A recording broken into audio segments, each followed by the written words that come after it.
Le populisme, on en entend parler partout, sur les réseaux sociaux, à la télévision, dans les journaux, papier et télévisés, mais surtout il s'incruste dans les débats et les accusations politiques. Mais qu'est-ce que le populisme? Aujourd'hui, on va essayer de répondre à cette question. On va apprendre son fonctionnement, son origine, mais surtout sa dangerosité. Est-ce que le populisme est dangereux pour nos institutions démocratiques? Prenez de quoi écrire, asseyez-vous confortablement, bienvenue dans cette nouvelle vidéo.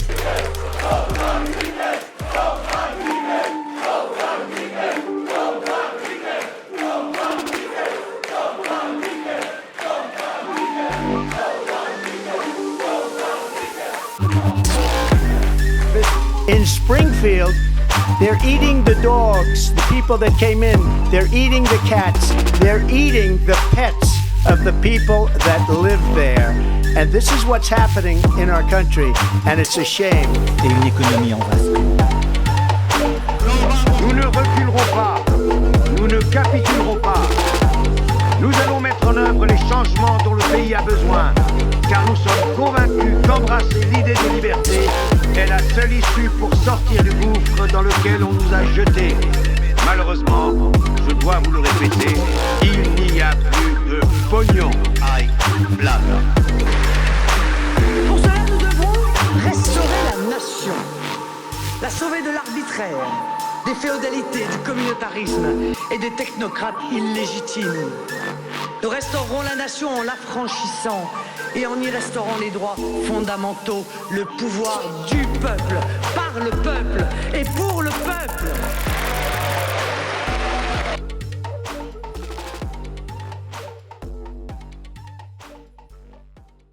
Le populisme n'est pas quelque chose de nouveau. En fait, à partir de la fin du 19e siècle, on commence déjà à voir l'émergence de partis revendiqués populistes. Par exemple, en Russie, les Narodniki, entre 1850 et 1890, c'est un parti politique, un mouvement politique populaire, mais donc populiste, qui revendiquait donc être le peuple, qui revendiquait la défense du peuple face à l'incompétence du tsarisme, face aux inégalités criantes de la Russie causées par le tsarisme selon eux. Mais on pourrait prendre aussi en 1892 le People Party aux États-Unis, qui était aussi un parti qui était revendiqué populiste, qui se mettait comme défenseur du peuple face à une élite corrompue, autrement dit ici face aux démocrates et aux républicains. Finalement, ni les Narodniki ni le People Party arriveront au pouvoir, les Narodniki seront étouffés par les bolcheviks et le People Party disparaîtra.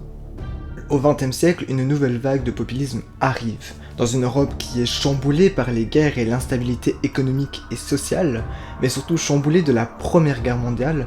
Tous les pays européens, mais du monde aussi, tendent à tourner au populiste. Parce que le populisme naît dans un contexte tendu, dans un contexte de crise, mais nous y reviendrons. On va prendre le cas de l'Italie en 1930, l'arrivée de Mussolini. Figure charismatique pour une Italie détruite par la Première Guerre mondiale, mais surtout frustrée.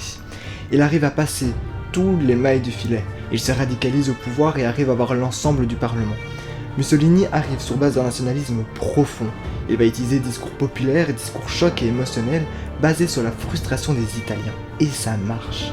En Allemagne, même recette. Adolf Hitler arrive aux alentours de 1927-1930. Et lui aussi, il arrive à prendre et à conquérir l'Allemagne grâce à des discours basés sur le peuple, basés sur l'émotion, des discours qui sont simples à comprendre avec un bouc émissaire, basés sur du nationalisme profond, basés sur une Allemagne qui est frustrée, mais surtout qui a du mal à tenir. Mais cependant, l'Europe n'est pas du tout la seule à subir une vague de populistes. La Russie, avec Staline évidemment, mais si on va plus loin, on peut aller en Amérique latine, avec Juan Perón en Argentine et José María Velasco en Équateur, qui sont eux aussi des figures pures du populiste, qui eux aussi se mettent du côté du peuple face à une élite corrompue, face à des gouvernements incompétents. Mais on peut aussi aller en Afrique et en Asie, dans des pays post-coloniales qui viennent de prendre leur indépendance, la démocratie est faible et essayent de se frayer un chemin. Parmi toutes ces crises récurrentes, les populistes arrivent comme sauveurs face à une démocratie qui est en déclin. Mais finalement, tous ces partis qui prenaient la défense du peuple, corps et âme, une fois arrivés au pouvoir, ont tendu à des régimes autoritaires sans précédent. L'Allemagne nazie, l'Italie fasciste, tous les pays, comme Juan Perón aussi, sont tombés dans une dictature énorme et sans précédent où la censure et les inégalités n'ont été qu'explosifs.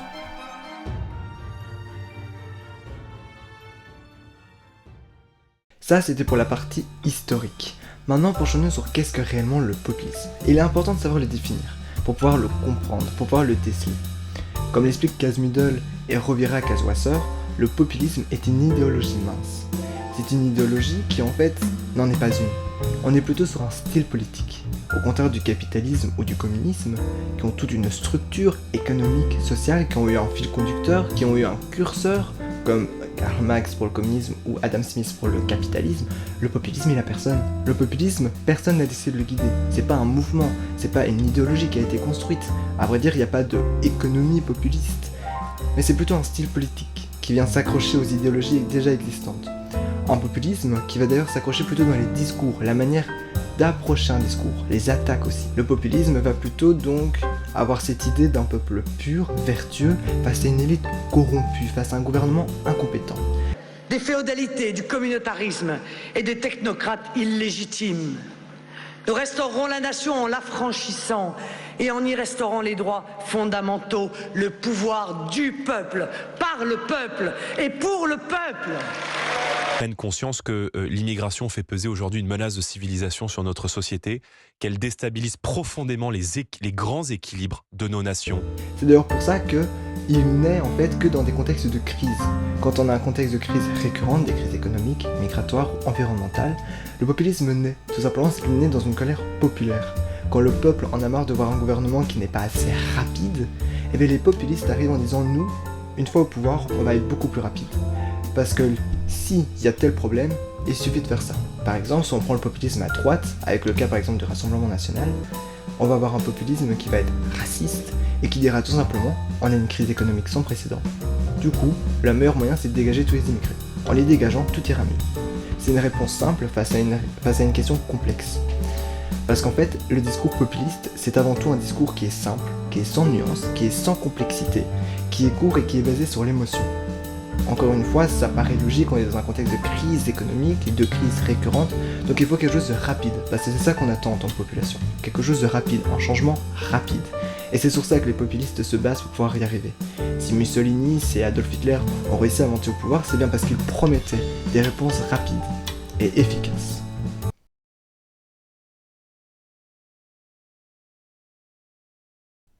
Depuis les années 2000, le populisme a pris de l'ampleur. Jean-Marie Le Pen, par exemple, en 2002, qui arrive au second tour des législatives françaises, première fois pour un parti d'extrême droite, basant tout son électorat sur le racisme, l'homophobie, la misogynie, mais surtout l'antisémitisme. Marine Le Pen, évidemment, qui suit la logique de son papa, tout en gardant un discours populiste, se basant sur l'inactivité et sur l'incompétence des gouvernements en cours. On pourrait prendre le cas du Vlaams Belang en Belgique, qui triple ses sièges lors des dernières législatives, mais aussi de Donald Trump aux États-Unis qui prend 50% des voix, de Bukele en Argentine, d'Erdogan en Turquie, de Niguel Farrell qui est le précurseur du Brexit au Royaume-Uni, de Javier Milei en Argentine. Tous les populistes renaissent et surtout marquent des points, parce que tous les pays d'Europe ont vu leur gouvernement ou leur coalition constituée d'au moins un parti populiste, voire être au pouvoir, comme en Italie, comme en Hongrie, comme en Pologne, comme en Russie, des partis qui sont populistes, basés sur la haine, et qui ont réussi à gagner leur électorat en se mettant comme défenseurs du peuple. La majorité des populistes actuels qui sont au pouvoir ou dans les gouvernements sont des populistes de droite. Et du moins, ceux qui sont le plus dangereux actuellement restent les populistes de droite, basant tout leur électorat sur un nationalisme, sur un racisme, et surtout sur l'exclusion d'un individu. Mais on va y revenir. Plusieurs causes peuvent expliquer en fait la renaissance des mouvements populistes et aussi indirectement la renaissance de l'extrême droite. Tout simplement le libéralisme, les néolibéralismes. Depuis Margaret Thatcher, le néolibéralisme a explosé. Mais surtout il a entraîné la mondialisation. De nombreuses entreprises se sont décalées, les services publics se sont affaiblis et finalement les inégalités ont explosé. Les inégalités ont explosé, donc parfait, comme terreau pour pouvoir critiquer les gouvernements. On peut prendre l'individualisme social aussi, qui fait qu'on a beaucoup moins l'émergence de nouvelles idéologies concrètes ou de mouvements, et qu'on a plus alors un style politique comme le populisme qui va naître. On a aussi évidemment le principal, la crise récurrente. On a la crise du Covid, la crise migratoire, on a la crise en Ukraine, on a la crise environnementale, on a les crises sociales et économiques. tous les pays en fait rechutent un à un dans des crises, et c'est parfait pour les populistes, parce que là aussi, ils peuvent naître comme le Rassemblement national, qui vont tout simplement dire que ce n'est pas assez rapide, qu'il faut plus rapide, qu'il faut plus radical. Et évidemment, un énorme point aussi, les réseaux sociaux. Il n'y en avait pas en 1900, il n'y en avait pas en 1800, mais depuis les années 2000, les réseaux sociaux ont pris une ampleur explosive. Et maintenant, tous les partis qu'on ne voyait pas aux infos, comme par exemple en Belgique, on a ce qu'on appelle un cordon sanitaire, qui fait qu'en fait, les partis d'extrême droite n'ont pas le droit d'être interviewés, du moins pas en direct. S'ils sont interviewés, ça sera cut pour éviter qu'il y ait des dérapages. Même si évidemment, on parle encore de... ça reste encore à discuter avec le cordon sanitaire quand on voit par exemple la NVA en Belgique, mais en tout cas pour le Vlaams Belangs, vous ne le verrez jamais aux infos. Mais par contre, vous le verrez sur les réseaux sociaux, parce qu'il n'y a pas de cordon sanitaire sur les réseaux sociaux, tout simplement parce que ça ne dépend pas de nous.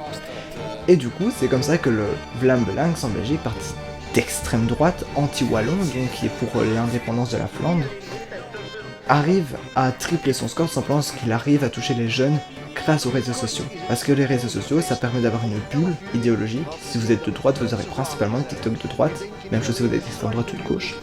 Les réseaux sociaux permettent de ne pas être surveillés. C'est des vidéos courtes, choc, on n'a pas de source, les chiffres ne sont pas réellement expliqués, et à vrai dire, la plupart du temps, les chiffres sont manipulés. Et donc les réseaux sociaux sont parfaits pour pouvoir faire exploser une idéologie. C'est d'ailleurs pour ça que l'extrême droite gagne autant, c'est parce qu'elle s'est surreprésentée dans les réseaux sociaux, à réagir, à faire des vidéos choc et virales, des vidéos qui marchent et qui restent dans les esprits.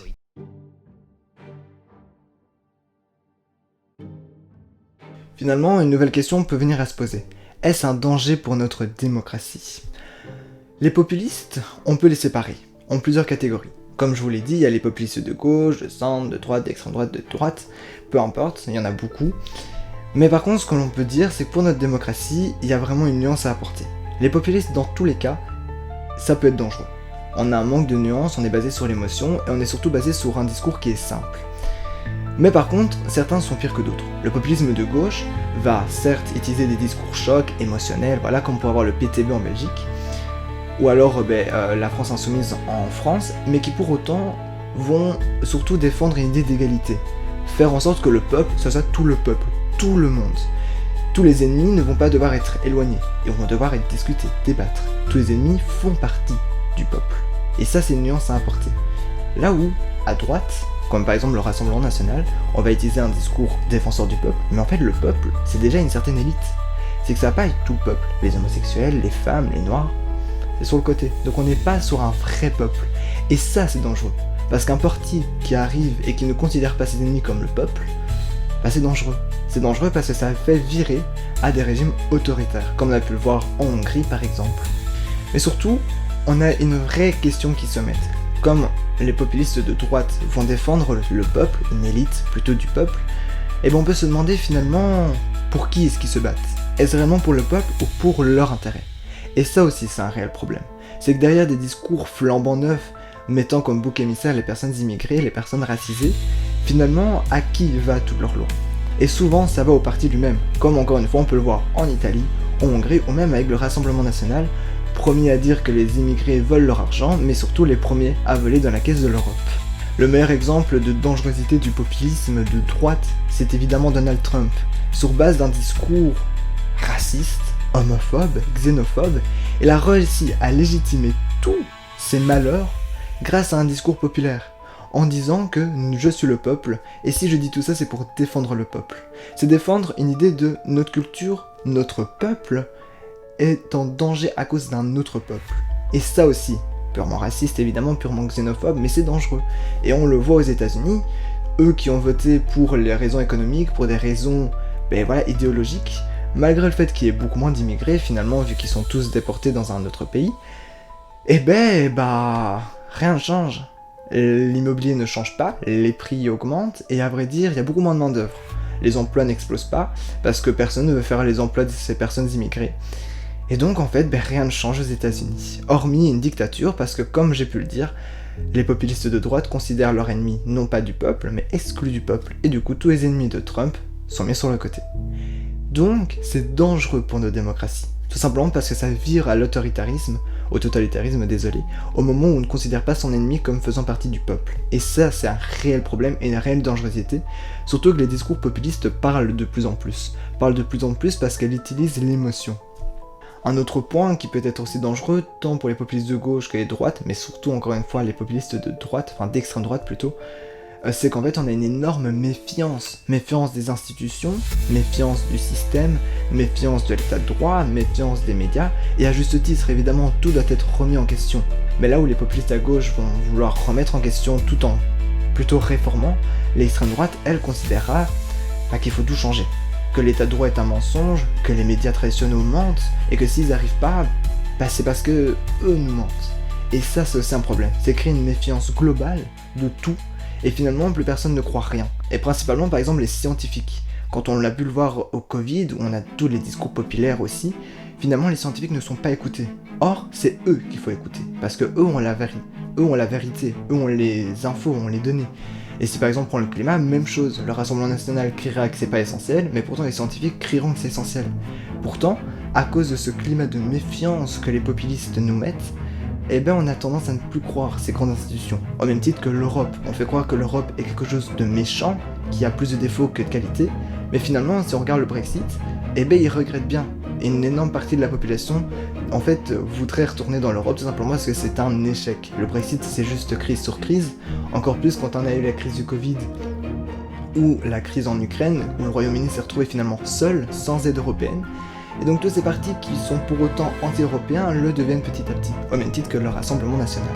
Et un dernier point, les populistes forgent l'opinion publique, non pas par leurs idées, mais plutôt à cause des réseaux sociaux. C'est une petite graine qui plante chaque jour, et à force d'être confronté à des idées populistes, des discours chocs qui met en bouc émissaire encore une fois les immigrés, les personnes noires et peu importe, la fenêtre d'Overton, donc le concept de l'acceptable, se décale. Et ce qui n'était pas acceptable il y a 20 ans l'est devenu. Il est acceptable de faire des blagues racistes. À force d'être confronté à des discours ainsi, sur les réseaux sociaux, ou même maintenant petit à petit dans les journaux télévisés, ça devient acceptable. Et là est le problème des populistes. C'est rendre acceptable ce qui n'est pas au nom du peuple. C'est faire croire que le racisme est légitime pour la défense d'un peuple.